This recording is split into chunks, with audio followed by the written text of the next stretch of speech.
د میلمه راډیو ډیرو درنو اوریدونکو السلام علیکم ورحمت الله وبرکاته. قدرمنو اوریدونکو په دې هیله چې دا شیبه به تاسو میلمه راډیو اورئ او د میلمه راډیو څخه به د ګرد میز خپرونه اورئ. قدرمنو اوریدونکو په همدې خپرونه کې موږ له دې وړاندې په بیلابیلو موضوعاتو باندې د عامه پوهاوي په موضوعاتو باندې ګرد میزونه کړي وو او په هغوی په موضوعاتو باندې مو بیلابیل میلمانه راغوښتي وو چې تاسو د دوی نظرونه او د دې ترڅنګ د هغوی هغه حل لارې چارې چې په اصطلاح باندې د سیلابونو یا اور او تندر او زلزلې او نورو آفتونو په اړه باندې وي. دغه شان مو پکتیکا کې له پیښو سره د چمتووالي د ریاست د مسؤلینو خبرې هم اورېدلې وي. نو دا ځل بیا هم د دې ګرد میز د خپرونې موضوع مو ورته ځانګړې کړې ده چې په همدې موضوع باندې به موږ له خپلو درنو میلمنو هر یو جاوید الرحمن اندړ صاحب او احسان الله احسان سره خبرې لرو. تاسې درنو اورېدونکو پوهېږئ چې ډېری وخت په ځینو استوګن ځایونو کې او دغه شان په ځنګلونو هټیو تجارتي نورو ځایونو کې ځینې وخت د ځینو بې احتیاطیو له امله چې اورلګېدنه رامنځته کېږي چې له امله یې ځینې وخت ځینې خلک خپل ژوند له لاسه ورکوي. د دې ترڅنګ د دوی هغه مارکیټونه او د استوګنې کورونه دغه تخریبیږي او حتی ورته مالي زیانونه وړي چې دا مخکې له مخکې باید د هر څه دپاره یو تصمیم ونیول سي، حل لاره یې پیدا سي تر څو پورې ځینې هغه خلک چې دوی مارکیټونه ولري، کورونه ولري او یا په اصطلاح باندې داسې سټورونه او لوی ځایونه ولري چې هلته د اورلګېدلو امکان ډیر وي. نو دوی باید کومې لارې چارې دي چې باید ورباندې حل لاره ورته ولټوي چې موږ یې ځینې په نښه کړي هم دي. لکه یو موضوع ډېره زیاته مهمه ده، هغه موضوع دا ده چې فرضاً هغه اطفایه چې د اوروزنې عمله ورته وایي دوی په دې برخه کې ډېره فعاله ده نو او مسؤلیت یې هم دا ده. نو قدرمنو اوریدونکو تاسو ډېر په جریان کې زیات نه اچوو په خاطر د دې چې تاسو به هغه حوصله ختمیږي چې میلمانه د موضوع په اړه څه نظر لري. راځئ قدرمنو اوریدونکو زموږ د میلمنو خبرې واورئ. اندړ صاحب خپرونې ته ښه راغلی. خوشحاله اوسئ کور ودان چې موږ ته مو په خپرونه کې وخت راکړو. الله م ژوندي لره. تاسو ډېره ښه موضوع انتخاب کړې ده اور. ډېره زیاته مننه اندړ صاحب، خوشحاله اوسیږئ. احسان صاحب تاسو هم ښه راغلی. مننه، خوشحاله اوسئ، ژوندی اوسئ چې موږ ته مو وخت راکړو خپرونې لپاره. کور مو ده، ژوندي اوسیږئ. دغه شان زموږ بل میلمه هم په خپرونه کې ستا حمدالله صاحب، نو له دوی سره هم خبرې لرو او دوی ته هم ښه راغلاست وایو. ډېره مننه خوشحال صاحب، کور ودان شه چې مو خپرونې ته دعوت کړو، وخت مو راکړو. خوشحاله اوسیږئ. اندړ صاحب که تاسو نه وپوښتو چې تاسو څه فکر کوئ کله چې په اصطلاح باندې یو سټور جوړوئ، کور جوړوئ، مارکیټ جوړوئ او یا هم دې ته ورته نور ځایونه جوړوئ، نو تاسو د مخکې له مخکې داسې چمتوالی تصامیم لرئ چې په اصطلاح که په دې ځای کې اور لګېږي موږ به کوم فعالیتونه ترسره کوو؟ بله خوشحال صاحب، اول مقصد که چیرته زه وغواړم یا موږ غواړو چې مارکیټ جوړو یا مقصد نور خلک غواړي چې مارکیټ جوړوي، مخکې له مخکې دوی باید د اور وژنې لپاره تدابیر ولري. مثلا یو مارکیټ یو څه جوړ شوی هلته اور لګېږي، کله چې اور لګېږي مقصد یو خو هغه سرې ډبې دي که نه د اور وژنې لپاره ګاز هغه باید موجود وي او مقصد نور لوغونه بغیر باید د اطفایه نمبر وي. کله چې مقصد اور ډېرېږي په دغه د اور د لګېدا په جریان کې مقصد هغه دغه شی د اور وژنې ګاز یې بولي چې که نه هغه چې پیشندي په دغه جریان کې مقصد اطفایه ته باید زنګ وویل سي تر یو څه به مقصد هغه اور کنټرول زیاتېږي به نو په هغه دومره وخت کې مقصد چې اطفایه ته زنګ ووایي یا اطفایه هم را رسېږي نو بیا د اور مخه یو څه نیوله کېږي. او کله وخت چې مقصد اور لګېږي دا خلک مقصد په مارکیټ کې باید پورته لاړ نه سي ځکه دا اور پورته ځي که نه او لاندې کوشش دی وکړي چې مقصد دی لاندې راسي د مارکیټ لاندې منزلو ته راسي چې څو مقصد د دوی ژوند ژغورل سوی وي. او ځکه چې مارکیټ خو طبیعي خبره ده د پوخ جوړ وي که نه لاندې منزل ته چې دوی ځي داسې نه ده چې مارکیټ هغه سیلمټ به وراخي دیوالونه او ګاډر او دا شیان به وراخي نو ډېر امکان د دې شته چې ستاسو خبره ځکه اور زور پورته وي او لاندې ډېر امکان د دې شته چې انسان ژوندی پاتې شي. نو بالکل لاندې مقصد یو څه امکان شته چې دی ژوندی پاتې شي له غورځېدلو نه مخکې وشي. مقصد هغه وخت کې که دی پورته لاړ شي مقصد هغه اور که ډېر شوي دی مقصد دا کوشش کوي چې مقصد دا امکان شته چې دی ځان لاندې راواچوي د اور نه که نه او لاندې کوي مقصد یو څه د وتلو لاره یا د بچ کېدلو لاره پیدا کېږي چې دی مقصد ځان بچ کړي. مننه. احسان صاحب تاسو به هم په همدې اړه باندې خبرې وکړئ وړاندې له دې چې تاسو کورونه جوړ کړئ یا نور تجارتي ځایونه جوړ کړئ یا جوړیږي که تاسو نه لرئ نور خلک چې جوړوي دوی ته به وړاندوینه څه وي. البته موږ تاسې هم کور جوړوو او ډېر وخت دې امکان وي چې همالته اور ولګېږي لومړني احتیاطي تدابیر به کوم وي؟ مننه خوشحال صاحب. موږ باید لومړی اول کورو ته په کتو سره چې موږ کورونه جوړوو او کورونه چې باید یا په کور کې اور ولګېږي نو باید موږ اول د اور ډبې چې دي باید له دغو نه کار واخلو او بیا اطفایې ته زنګ ووهو او وروسته چې کوم خلک دلته ته نږدې موجود دي باید هغه هم څه ناڅه مرسته وکړي د اور په مړه کولو کې یا له خاورې یا له اوبو نه چې هڅه کېږي چې اور مړ کړي. او یعنې تاسو وایستئ چې نږدې چې کوم خلک دي حتمن چې خلک ډېرېږي نو بیا به یو څوک به د لږ مرسته بالاخره په ډېره بدلېږي نو شاید مخکې له مخکې چې اور ولګېږي د دې مخنیوی کېدلی شي که نه. نو څه فکر کوي چې دغه اور کله کله ولې لګېږي علتونه یې څه دي؟ اور خو کله وخت داسې اوس ځینو وخت په پمپ کې چې ده نو کله چې ته سګرېټ بل کې یا خلی ولګوي نو حتما اور لګېږي.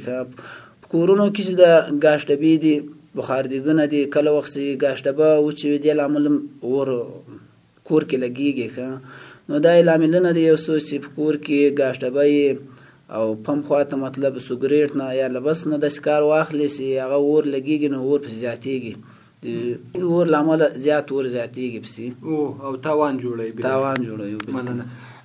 حمدالله صاحب تاسو که راته ووایستئ چې مخکې ملګرو خبرې وکړې او موږ هغه ځایونه ورته په نښه کړل په ځنګلونو کې هم ډېر امکان شته د اور لګېدنې په کورونو کې هم شته مارکیټونو کې هم شته چې ملګرو یې خبرې وکړې حتی کله ځینو لینونو چې هم اور هغه کېږي شاټي.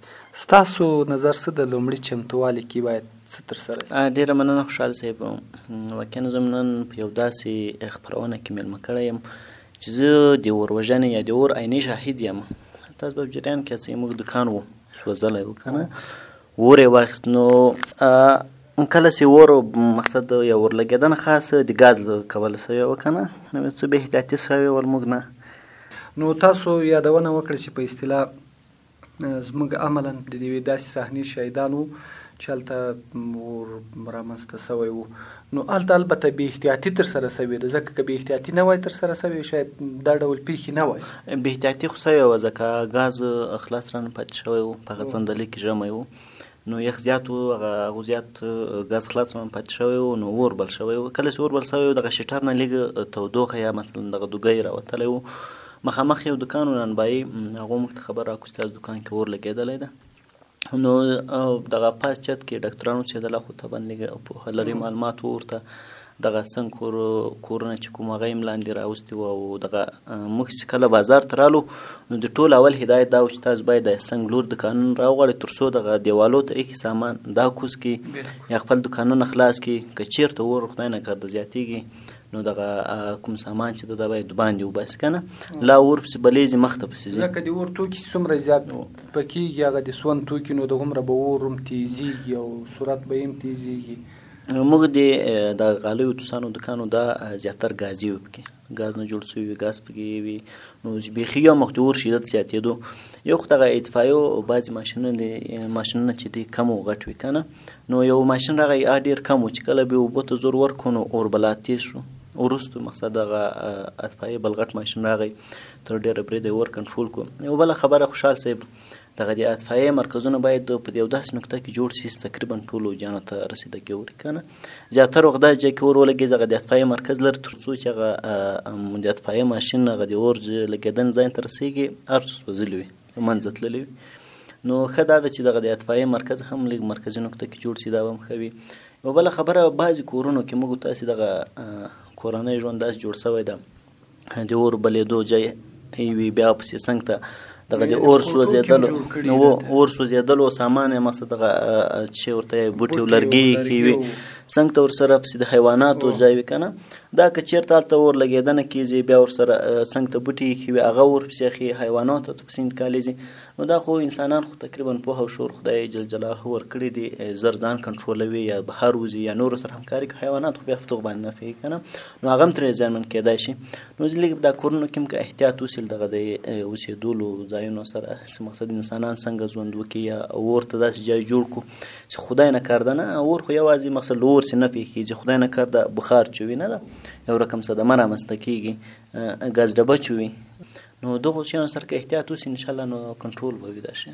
ډېره زیاته مننه ستاسو خواته بیا هم راګرځو نو اندړ صاحب تاسو د حمدالله صاحب خبرې مو اورېدلې چې دوی ځینې عملي هغه بیلګې هم وړاندې کړي چې دوی ورسره مخ سوي وو نو رښتیا هم دغه یو خبره دا ده چې کله کله د ځینو هټیو کې چې اور لګېږي هغه څنګ نور دوکانونه متضرر کېږي څه حل لارې چارې دي تر څو پورې د اور د ډېر سرعت مخنیوی وکړو. داسې ده مقصد لکه څنګه چې بهیر صاحب وویلی سي مقصد اور د موږ په دکان کې اور لګېدلی و مقصد د اطفایه مرکزو ته هغه وکړه اشاره وکړه چې د اطفایه مرکزونه باید داسې ځای جوړ سي چې مقصد رسیدګي وسي کله چې مقصد د اطفایې باید هغه نمبر مقصد فعاله وي مقصد د یوې شبکې نو دوه دریو شبکو نمبر ولري صحیح ده اکثره وخت یو شبکه مقصد کار نه کوي د ډېر رش له امله مقصد زنګ نه ورته تېرېږي اول خو باید د اطفایه مقصد دوه درې څلورو شبکو نمبر ولري چې هر څوک مقصد زنګ ورته وویل سي او بل دا اورونه چې ډېر رامنځته کېږي په کورونو کې مقصد د هغه نه د ګاز ډبو نه رامنځته کېږي اول چې مقصد د کور مسؤل کس چې مقصد دغه د کور شی راوړي کور ته سامان یا ګاز ډبه را ډکوي دا باید مقصد دلته چې کله ډبه ډکوي په شرکت کې یا په دکان کې یا سر ځای هغه ډبې ته باید واشل واچوي که نه اکثره وخت مقصد دغه ډبې وي واشل نه لري لاندې لمبه باسي له هغه نه مقصد که چېرته هغه دیګ باندې وي او شی پې باندې وي که سماج جنې دورې سي نو دې نه اور جوړېږي او بل مقصد دا خلک باید د اور په وژلو کله چې چېرته اور لګېږي د اور په وژلو کې کومک وکړي مرسته وکړي هغوی مقصد د مقصد هغه څه ونه سپموي چې کوم څه یې له وس کې باید سستي ونه کړي چې زما په دغه وخت کې کار دی یا زه ځمه که نه شاید په همدغه ځای کې سمرسیبل هم وي اوبه هم لاندې وي پایپ هم وي ځکه په ښارونو کې خو دغه ټولې اسانتیاوې موجودې وي باید لا دې شي چې واجله استفاده وشي. نو بالکل همداسې ده دې شیانو باید استفاده وشي. نانوایان باید ډېر احتیاط وکړي مقصد اکثره وخت په نانواییو کې ډبې ایښي وي غټ غټ سلنډر دي ګاز ایښي وي هغه پسې مقصد لاندې اور بل کړی وي په د ژمي کې خو مقصد لږ یخ زیات وي که نه بیا هغه ګاز سوړ وي د سوړوالي له وجې نه بلیږي مقصد ټول ګاز د سلنډر نه مصرفېږي بیا دوی دغسې یو کار کوي چې مقصد لاندې چوله پسې کېږدي چوله پسې کېږدي په سلنډر پسې چوله لاندې کړي مقصد هغه بل کړی چوله یې پسې بل کړی وي اتې چوله پسې بلیږي دوی باید دې شان ډېر زیات احتیاط باید وکړي ځکه چې دا ډېر خطرناک دی ګاز ګرمېږي ګاز ډبه ګرمېږي داسې هم کېدلی شي ځینې وخت کې دا اور تیزي مځکه کې فرضاً په اوله کې یو اتاق اور اخیستی که دغه ولاړ خلک ځینې داسې هم وکړي هغه معذیر خلک چې دوی دا نورو اتاقو چې شی وباسي شاید د اور هغه سرعت دومره تیز نه سي او بله خبره دا ده چې د هغه مقابل لوري که دکان یې د دوی هغه د دکان توکي به هم بچ شوي.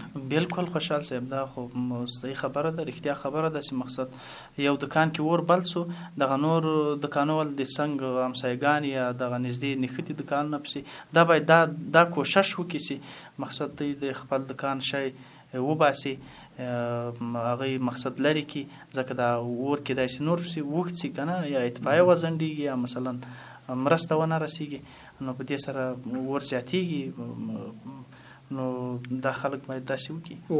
نو احسان صاحب د ملګرو نظرونه مو واورېدل د اور د شدت په اړه باندې که نه کله کله یو ستونزه دا مې ځینې وخت کې د برقي شاټي له امله مو اور وژنه رامنځته کېږي.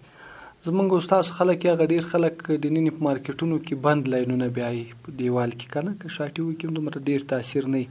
ځینې د دیوال په سر باندې یا برسیرن رواني چې بیا هغه لاینونه هم لوسي پټ کړي هم نه له دې نه هم شاټي جوړېږي. نو څه فکر کې که فرضاً په یو مارکیټ یا بل لاستوګنې په ځای کې یا تجارتي مرکز کې موږ تاسې وایرینګ کو یا برق لګو څه ډول باید وایرینګ سازي وشي؟ مننه خوشحال صاحب.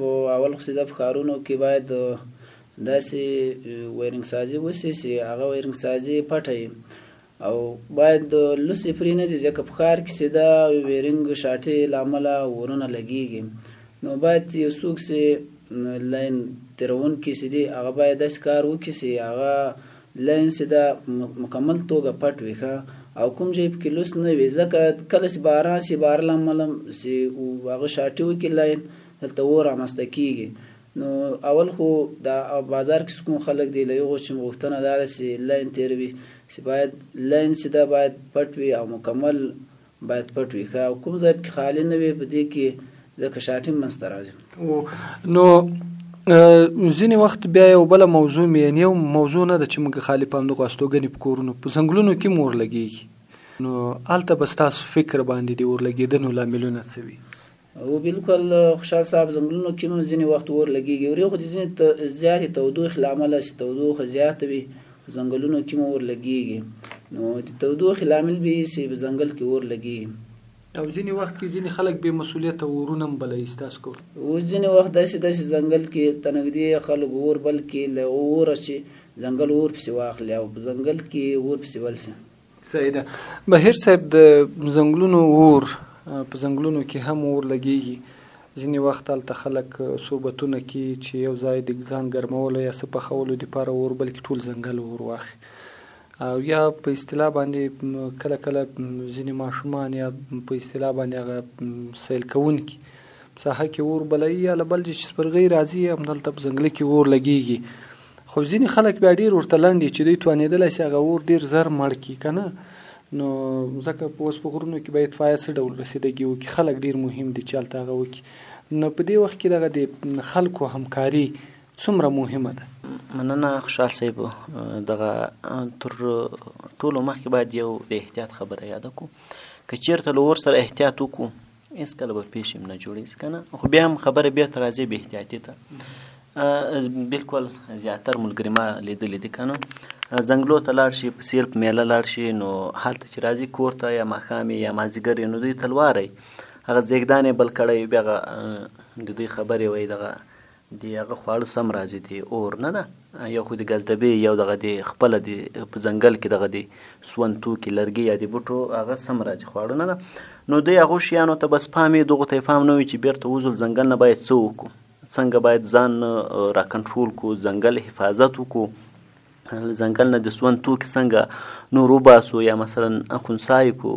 یو بله خبره هم خوشحال صاحب کېدای شي هغه دا چې ځینې کورونه ځنګل ته ډېر لنډ وي که نه ځنګل کې یو وړوکی کور یې جوړ کړی وي نو هغه هم بې احتیاطي کوي یا د دوی ماشومان یا دوی هغه ماچس یا مثلا دغه کوتی چې ورته وایي یا سګرټ لیتر د باندې راباسي هغه ماشومان اور ورکته کوي نو ځنګل اور اخلي. خوشحال صاحب ما یو مطلب هم اورېدلی دی یا مې لوستی ده دغه په کوم هېواد کې د ډبرو د کرنټ له امله په ځنګل کې اور لګېدنه شوې وله نو هلته خو زیاتره وخت دغه کیمیاوي مواد نه ده دغه طبعي مواد دغه کیمیاوي مواد هم ډېر وي زیاتر اور پکې که ګاز وي هغه که تیل وي که نفت وي که نه نو هغه ډبرې له غرونه را ښویېدلې وي هلته تودوخه زیاته او دوی په خپل منځ کرنټ سره کړی و نو په دغه ځنګل کې اور رامنځته شوی و او ځینې هېوادوال که کوشش وکړي په لومړیو کې ځنګل کله اور اخلي خدای نه کار ده په لومړیو کې کوشش وکړي هغه اور مړ کړي نو اور به نور شدت نه پیدا کوي. او د خلک فرضاً په عمومي ډول باندې د اور وژنې دپاره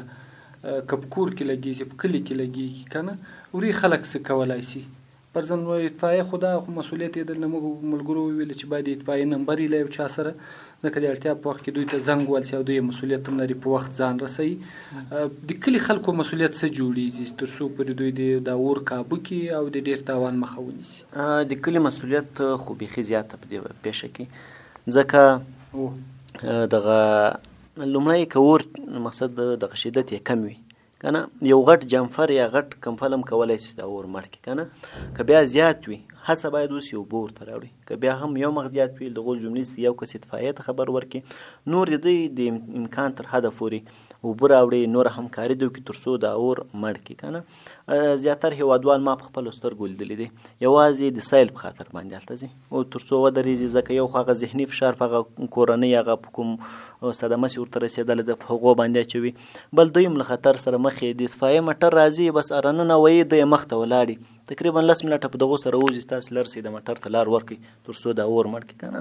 نو دا ښه خبره نه ده. که یو چېرته د اور وژنې لپاره څوک ځي یا همکاري په خاطر باندې ځي باید یو داسې همکاري ورسره وکړي چې هغو ته یې فایده ورسېږي، دا نه چې ورې ورځي بس غمشرکي په خاطر یا یو ساعتیري په خاطر باندې ورې ورته درېږي. نو ښه دا د سیار څوک دغسې پېښې سره مخامخ کېږي، موږ چې څومره فکر لرو یا څومره پوهېږو که چېرته د اور اندازه کمه وي چې لږ اور یعنې یو کوټ یو جمفر یو کمفل هم کولی شي په زور باندې وي، یو مسلکي سړی اور مړ کولی شي. که بیا لږ شدت پیدا کوي نو ښه لاره یې دغه هغه دي اوبه دي او دغه د ګاز ډبې زیاترو منطقهي کورو کې نشته، زیاتره خو د پخو مارکېټو کې وي دا که نه. نو بس دغو شیانو سره د احتیاط وسي انشاءالله دغه د اور مخه به نیول سوي. خوشحاله اوسېږئ. نو بیا هم راځو اندر صاحب، ستاسو سپارښتنې به څه وي تر څو پورې له اوره چې ډېر تاوان نه وي لیدلی؟ خوشحال صاحب ملګرو اشاره ورته وکړه، اول خو مقصد دغه وایرینګ ده، په کور کې باید پټ وایرینګ تیر سي، کوشش دې وسي چې مقصد دی دغه وایرینګ پټ تیر کړي. او بیا وایرینګ سازانو ته مې دا سپارښتنه ده، دا پیغام یې ده ورته چې مقصد دوی چې کار کوي او وایرینګ تیروي باید په پوره اخلاص سره یې وکړي، هغه ویرونه باید په سم په پوره اخلاص سره پټ کړي، هسې نه چې صرف ځان تیر خلاص کړي، صرف مقصد دی هغه پیسې واخلي که یې روزانه وي یا مقصد هر شی چې وي هغه پیسې واخلي، نور اتې د یو چا د کار په کیسه کې نه وي، مقصد د دې وایرینګ په کیسه کې نه وي، آینده که یو دغه کورت سوی و د دې برق له لاسه که یې شارټ کړی و که یې مقصد نور بیټرۍ چې خراب شوی یا مقصد نور برقي سیستم خراب شوی و، خو دغسې باید ونه کړي. اول وایرینګ سازان چې مقصد وایرینګ کوي باید په پوره اخلاص او سم ډول سره یې وکړي. بل سګریټ څکول، مقصد دا ځینې کسان سګریټ څکوي، بې ځایه سګریټ څکوي، مثلا د ګیس ځایونو کې هلته چې مقصد ګاز وي یا پمونه وي یا مثلا د ګاز شرکت وي، په دغسې ځایونو کې باید سګریټیان د سګریټ نه مقصد ځان وژغوري. اول خو د سګریټ ښه کار نه ده، صحیح ده، بیخي دې ونه څکوي، ځکه سګریټ ډېر بد کار ده، ډېرې بدې پایلې لري، مقصد ډېر عوارض لري، جانبي عوارض لري، مقصد اقتصادي عوارض لري که نه. یو خبره هم دا وایي یو چا سګریټ څکول نو بیا یې دغه هغه ورته ویلي، پلار یې ورته ویلي چې دا سګریټ مه څکوه که نه، نو ځکه سګریټ مه څکوه چې دا د روغتیا ته هم تاوان ده، صحت ته دې هم تاوان ده، په مالي لحاظ باندې هم په اقتصادي لحاظ باندې هم درته تاوان ده او تا به هم خراب کړي. نو ده وایي نه منله. بله ورځ نو پلار په همداسې یو لوب وایي کله چې به دغه زوی د باندې ووت او پلار به لید نو پلار به یې راولاړ سو 50 روپۍ به یې ور واخیستې اور به یې ور واچول وبې سوځلې. بله ورځ یې وایي دا زوی ورته ویلې چې مه که پلاره سړیه موږ یې دومره سخته ګټو ته خدای 50 روپۍ تېره ورځ سوځي. ده وایي ځان نه پې پوه کول، بیا یې ورته ویلې بیا یې ورته ویلې تر دې پورې چې څوک یې ورته کښېنول. هغه ورته ویل چې ته دا کار ولې کوې؟ نو پلار یې وایي ورته وویلې چې زه ځکه دا کار کومه چې ما دې بچي ته ویلې سګریټ مه څکوه، دا هره ورځ 50 روپۍ په سګریټو ورکوي، یو خو هره ورځ ما ته هم دغومره زور راکوي چې 50 روپۍ په دومره بې جایه شي را چې ضایع شي، او زه ما بیا در پوم نه ورته ویلې چې خراب شي، پروا نشته.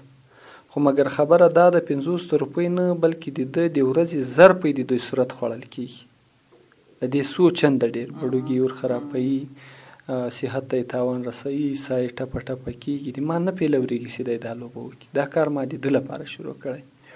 نو کله چې وروسته دی په دې پیږي او بیا ورته وایي چې زه یې نه کوم. نو ځکه رښتیا هم یعنې بې له دې پرته چې وروزنه به ترې رامنځته شي دا ښه کار نه ده.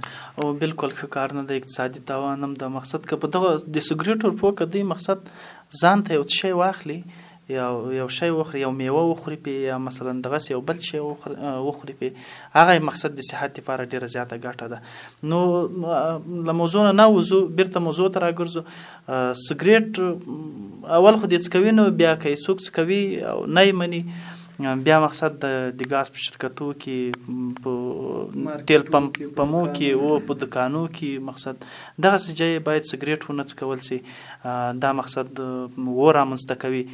او بل په ځنګلونو کې اور رامنځته کېږي، لکه تاسې اشاره ورته وکړه چې مقصد یو څوک چېرته په صحبت شي یا مثلا دیګ وړي ملګري وي، هلته دیګ پخوي، هلته مقصد دیګدان باندې موږ دیګدان ورته وایو که نه، هلته دوی دغه لرګي سره راغونډوي، ډبرې راخلي، دیګدان جوړوي، بیا لرګي راغونډوي، هلته هغه تر دیګ لاندې کوي، اور پسې بلوي، د ځنګل نه ونې رامتوي. هغه مقصد کله چې دوی دیګ پوخ کو، چای پوخ کو، هر څه مقصد هغه خپله استفاده یې ځینې وکړه. نور چې دوی راځي، دوی باید هغه اور په سم ډول مړ کړي چې مقصد دا اور تازه نشي، پسې په ځنګل کې اور ونه لګېږي. دا شیان دي خوشحال صاحب. او بل کله کله ماشومانو ته ځینې خلک کوتي ورکوي که نه، یا په اصطلاح چې هغه اور. بالکل خوشحال صاحب، مقصد په ځینې کورونو کې وي ماشومانو ته یې لیتر پلاس ورکړی وي، یا مثلا کوتای راخیستی وي، ماچس یې بولي کوتای، دا یې راخیستی وي، هلته مقصد په کورونو کې بوټي یا زوزان یا لرګي مقصد دا ټول شیان هلته ایښي وي. ماشومان خو دې دومره سوچ فکر نه لري که نه، اور بلوي، نور هغه اور بیا باد ورته انتقالوي او سپکی ورته انتقالېږي بوټو ته یا زوزو ته که نه یا لرګو ته، هسې ورته انتقال سو، له هغه نه اور بلیږي، مقصد اور پسې ډېرېږي، هغه د کور لرګي هم سوځي، دا امکان شته چې ماشومان هم وسوځي، دا امکان شته چې په کور کې نور شی نږدې ورسره ولاړ هغه هم وسوځي، دا امکان شته چې ټول کور وسوځي، دا امکان شته چې ځاني تلفات هم واړی، څوک کې مړه شي، چا ژوند پکې ولاړ شي. نو ډېر احتیاط باید وشي، ماشومانو ته باید کوتي په لاس ورنه کړي، ماچسونه په لاس کې ورنه کړي. نو ستاسو په دې اړه باندې تاسو څه وایستئ، ځکه چې دوی د برق په وایرونو باندې هم خبره وکړئ، ماشومانو ته د کوتي ورکولو، سګریټ څکولو، کله کله د داسې بې ځایه خلک چېرته لیدلي دي چې په اصطلاح باندې ستاسو هم داسې فکر راغلی چې ولا بې احتیاطه یا بې جایه سګریټ څکئ، په اتاق کې پرشي، کمپلی، نیالۍ، قالینۍ یا نور داسې وسایل چې اور ولګېږي، یا ځینې کورونه که مو لیدلي ګورئ ځینې وخت کې له ډېر واړه شي چې دا ټول داسې دي چې اوس په غرونو کې که موږ اتش فشانونه وګورو یا ورغورځونکي غرونه وګورو که نه، دلته په افغانستان کې خو دا شی ډېر کم ده، خو په نوره نړۍ کې ډېر زیات ده چې خپله لکه مخکې بهیر صاحب وویلې د ډبرو د ټکانونو او ځینې نورو طبیعي آفتونو چې دا کار رامنځته کېږي. نغه داسې بې احتیاطي دي کله لیدلې ده چې په اصطلاح تاسو هم فکر کړی چې شاید اور وژنې اور البته رامنځته شي؟ نو بالکل خوشحال صاحب، ځینې خلک داسې خلک شته که اول په ننوایانو کې ورته وګورې ډېره بې احتیاطي کوي که نو ننوایانو واسې دي کله کله وخت ګیس خلاص ځینې پاتې نو هغه لامل داسې غوچې اور رامنځته شي.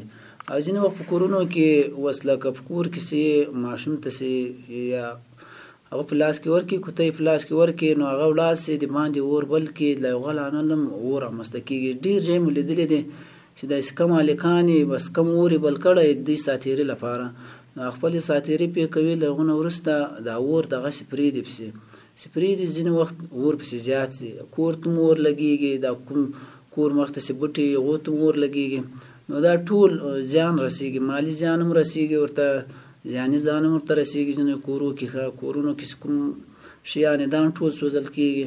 نو سته ځینې خلک سته چې ډېر بې احتیاطي کوي، نو باید دا بې احتیاطي ونه شي، نو ځینې وخت اتې اور منځته نه راځي. او که څه هم هر څه د کائناتو د لاعزال واکدار څښتن الله جل جلاله په لاس کې دي، خو بیا هم په هر حال انسان ته خدای پاک جل جلاله سترګې، لاس، پښې او د هر څه هغه څه ورکړي دي چې ګواښونه هم احساسولی شي، په اصطلاح باندې خطرونه هم احساسولی شي، نور مشکلات هم احساسولی شي. موږ ځینې وخت کې چې کله هټیوال یا دکانداران یا مارکیټونو خاوندان دوی په دکان کې دیګ پخوي، بیا چې کله دیګ یا چای پخوي نور راته بیا ورنه وځي ډبه پسې خلاصوي، دغه یو ډول بې احتیاطي نه بولئ؟ او بالکل دا بې احتیاطي ده. ځینې وخت څوک دیګ پخوي یا چای پخوي نو هغه یې په ډبه باندې ایښی دی وتلی دی باندې. کله وخت داسې چې دا ډبې نه کته ګیس وځي، هغه ډبې نه ګیس وځي، هغه خوله واخلي بلیږي عمله چې ډبه ډېره ګرمه شي. چې ګرمه شي نو ډبه خامخا چوي، چې وچوي د دکان کې اور رامنځته کېږي. نو دا غټ لامل ده د بې احتیاطي، چې د بې احتیاطي ورسره کېږي. نو کله وخت یا دیګ پخوي یا چای پخوي نو باید تا نظر یې دیګ ته ښه هغه به څومره وخت ونیسي، یا 15 دقیقې یا 20 دقیقې، چای خو 15 دقیقې هم نه نیسي. نو باید ته د لې په دکان کې ورسره حاضر یې تر څو هغه چای یا دیګ پوخ شي. نو دا باید اور په دای ځای کې نه رابلي. نو بیا هم راځو اندړ صاحب، تاسو مخکې دغه د په حل لارو چارو باندې خبرې وکړې. کله مو داسې لیدلي دي چې په اصطلاح باندې د اور له امله چې خلکو ته مالي او ځاني زیانونه اوښتي؟ او بالکل ډیر جان مو لیدلی دی. مقصد موټر مو لیدلی ده چې مقصد موټر اور اخیستی، هغه موټر مکمل لمونځه تللی، مقصد ټول سوځېدلی که نه. خوراکه پروشي مې لیدلي چې اور یې اخیستی، مقصد هغه مکمل سوځېدلی. نانوایان یې مې لیدلي، مقصد چې اور یې اخیستی، هغه نانوایي په مکمل ډول لمونځه تللي، وړو یې هم خراب شوي، پیسې یې هم تللي، دکان یې هم خراب شوی، حتی دوی ماشومان یې هم لا پکې شوي.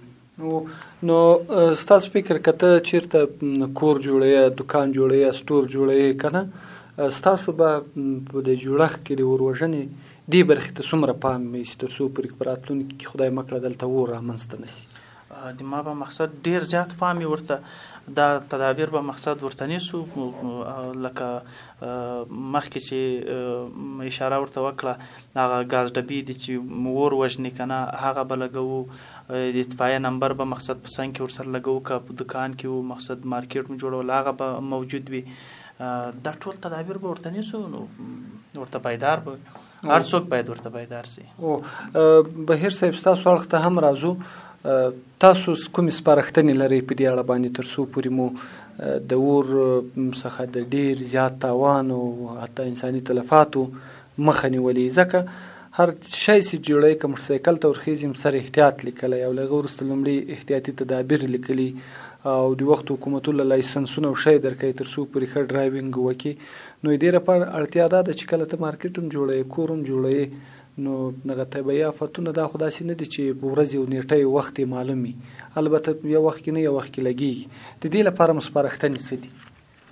مننه خوشحال صاحب. بیا هم دغه تاسو اندړ صاحب او احسان صاحب د زیاتره وخت په دغه زیاته مرکم په دغه مارکیټونه وه که نه، په پخو ودانیو. زما سپارښتنه دغه کلیوالي خلکو ته ده. کلیوالي کورونه جوړوي، که دوی چېرته کور جوړوي، کوټې جوړوي، د یوازې نه چې باید خپل سرپټونه جوړ کړي، باید داسې لارې وسنجوي تر څو په راتلونکي کې له مشکلاتو، له ستونزو، له خنډونو سره مخ نه وي. هغه که د اور وژنه ده، هغه که سیلاب راوتل دي، هغه که خدای نه کارته زلزله ده، دا طبیعي آفتونه دي ټول. نو د موږ اوس په دغه اور وژنه خبره کوو. د اور وژنې لپاره باید داسې کورونه، داسې کوټې یا داسې سرپټونه جوړ کړو تر څو په داسې مشکلاتو یا خدای نه کارته په داسې طبیعي آفت کې را نه شو. باید د خپل انساني ژوند لپاره ځان ته سرپټونه جوړ کړو، د حیواني ژوند لپاره ځان ته هغوی لپاره ځایونه جوړ کړو، او د خپل کور یا دغه موږ په عامه اصطلاح اتشخانه چې ورته وایو، هغه باید په داسې ځای کې جوړ کړو که چیرې هم مثلا لنډه وي، بیا هم داسې تدابیر ورته ونیسو تر څو له اور سره مخ نه شو، خدای نه کړه د اور ونه لګېږي. او خپل ماشومان زیاتره وخت موږ لیدلی دي په خپلو کورونو کې یا د خپلو دوستانو کره زیاتر ماشومان دلته شفخانې ته هم راوړل کېږي، اور ته لوېدلي، هلته اور بلیږي یا خدای نه کړه د اور ختم شوی وي، هغه انګار ته لوېږي، پښې یې سوځي، لاسونه یې سوځي، نو دا رقم مشکلاتو سره مخامخ کېږي. نو زموږ سپارښتنه دغه ده چې داسې مشکلاتو که چېرته ځان ژغورو، باید ښه تدابیر په اول کې ونیسو، بیا خپل ځان او خپل اولادو لپاره سرپټنې او کورونه جوړ کړو، دا به ښه وي. ډېره زیاته مننه. بیا هم راځو د خپرونې وروستۍ برخې ته نږدې سوي یو. اندړ صاحب، تاسو نه وروستی پیغام او د دې ترڅنګ هغه لارې چارې چې په اصطلاح باندې عامه ذهنیت ډېر سوی، خپور سوی، څه ده؟ مهرباني هغه پیغام تاسو وړاندې کړئ. خوشحال صاحب وروستی پیغام اوریدونکو ته دا ده چې حکومت ته هم دا ده چې مقصد دوی اطفایه باید فعاله وي. د اطفایې مرکزونه مخکې مو اشاره ورته وکړه، بیا اشاره ورته کوو چې د اطفایې مرکزونه باید داسې ځای جوړ سي چې هلته رسیدګي وسي. یو څوک مقصد په اور کې سوځېدلی یا مقصد یو بل ناورین پرې راغلی ده، حکومت باید همکاري ورسره وکړي، مؤسسات باید همکاري ورسره وکړي. مؤسسات څنګه همکاري وکړي د عامه ذهنیت جوړولو لپاره؟ د عامه ذهنیت جوړول لپاره باید دوی سیمینارونه جوړ کړي. څه د سیمینارونه دي جوړ کړي، هلته د فعال کسان ورغواړي، استادان دي ورغواړي، مشران دي ورغواړي، مقصد دغسې نور فعال خلک دي ورغواړي، هغوی ته د عامه پوهاوی وکړي، هغوی ته د مقصد دا وویل سي چې تاسو مقصد په جماعتونو کې، په مکتبونو کې، په کلو کې مقصد رسنیو ته مقصد دا ورکړي چې مقصد دوی هغه وکړي که نه. رسنۍ باید خپرونې جوړې کړي د عامه پوهاوي دپاره چې تر څو پورې مقصد د خلکو ته دا پیغام ورسیږي او دوی مقصد د اور وژنو د اور لګېدو په لاملونو لکه اوس تاسو دغه خپرونه جوړه کړې کورم ودان، دا یو غټ عامه پوهاوی ده که نه. دا تر دې پورې مقصد دغه کورونه پوهېږي، کور کې زنانه پوهېږي، ماشومان دا خپرونه اوري، دا عامه پوهاوی ده. مقصد دا غږ تر ډېرو پورې رسېږي، دوی ډېر څه زده کوي جینې. مننه. احسان صاحب ستاسو پیغام څه ده؟ مننه. خیر وسي. نو اول خو باید رسنۍ په دې برخه کې ډېر کار وکړي، داسې خپرونې جوړې کړي چې خلک پوه سي. د رسنیو له لارې خلک پوه کېږي. او اندر صاحب مخکې یادونه وکړه چې مؤسسات باید داسې کار وکړي، سیمینارونه باید په لاره واچوي چې دا د کلي مشران او استادان دا ټول باید ورته راسي. نو دا یې هغه پیغام دی موږ دوی ته چې حل لارې چارې هم دي که نه. ښه، نو ډېره زیاته مننه چې موږ ته د وخت راکړو کور مدان چې خپرونې ته راغلی. مننه. خوشحاله اوسئ. تاسو مننه کوو چې موږ ته موخ راکړو او خپرونې ته م راوول. او اندر صاحب تاسو نم ډیره زیاته مننه چې خپرونې ته راغلی. خوشحال صاحب کور مودان چې موږ ته تاسو خپل دغه قیمتي وخت راکړو او موږ دې خپرونې ته دعوت کړو. الله هم خوشحال لره. دغسې خپرونې مقصد ډېرې کې دي، په نورو موضوعاتو باید داسې خپرونې جوړ سي. زموږ ټولنه یو څه پاتې ده. مقصد عامه پوهاوی ډېر مهم ده په ټولو برخو کې، په ټولو ناورینو کې مقصد باید عامه پوهاوی وسي. او دغه رسنۍ دي چې مقصد دا عامه پوهاوی او دا خلک به پوهوي. کور مودان خدایم خوشحال لره، خدایم ژوندي لره. ژوندي اوسېږئ. بهیر صاحب تاسو هم خپل وروستی پیغام. مننه خوشحال صاحب. وروستی پیغام دا ده، یو خو دغه هیوادوال یا دغه سیمې خلک چې کوم دي زیاتر وخت اطفایې د خپل نمبرونه په دوکانو کې ویشلي وي، خو دوی د ټوکو ټکالو لپاره هم ورته زنګونه کوي. دا بده خبره ده، ځکه دا دو شیانو کې باید ټوکې ونه وهو. بل دغه د اطفایې کومه اداره چې ده دا باید خپلې دقیقې سرچینې ولري که نه، چې له هغو سره دغه خبر شیر کوي چې دا پیښه شته او که نه شته، تر څو دوی معلومات کوي هغه پیښه خدای نه کار د یو مخ پسې لویې شوې وي، عملا مو لیدلي هم دي. نو بس دغه پیغام ده، نور مننه. قدرمنو اورېدونکو، تاسو د دې اونۍ د ګردې میز خپرونه واورېدله چې د دې اونۍ د ګردې میز خپرونه مو اور ته ځانګړې کړې وه چې د اور په لومړیو چمتووالو او وروسته برخه باندې چې کله اور ولګېږي د هغوی په زیانونو، تاوانونو او بیرته د اور وژلو باندې مو خبرې وکړې چې څنګه ډول کولای شو کوم هنرونه او د دې ترڅنګ خلک په دې برخه کې کومه مرسته کولای شي، احتیاطي تدابیرو باندې مو خبرې وکړې. په دې هیله چې تاسو به زموږ دغه خپرونه اورېدلې وي. ډیرو درنو اوریدونکو، د میلمه راډیو د ګردې میز د دې اونۍ خپرونه په همدې ځای پای ته رسیږي. تر راتلونکې اونۍ چې بیا به هم بیا ستاسو لپاره په یوې بلې خپرونه کې او د یوې بلې موضوع سره حاضرېږو. تاسو د کایناتو لا ازال واکدار څښتن ته سپارو. خدای مل شه. ښه وخت ولرئ.